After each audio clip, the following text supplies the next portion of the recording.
हरि बोला हरि हरि बोला हरि हरि बोला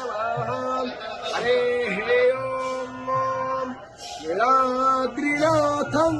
जगतान्नधीशं चिदं स्वरूपशरणैकनाथं श्रीनीलगोत्राधिपतिवरेण्य सुरेन्द्रवन्द्यं प्रणतोऽस्मि नित्यम् शङ्खचक्रं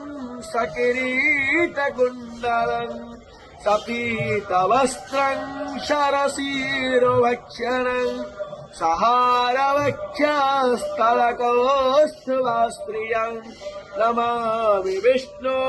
शिरसाश्चतुर्भुजम् ॐ हरेः ॐ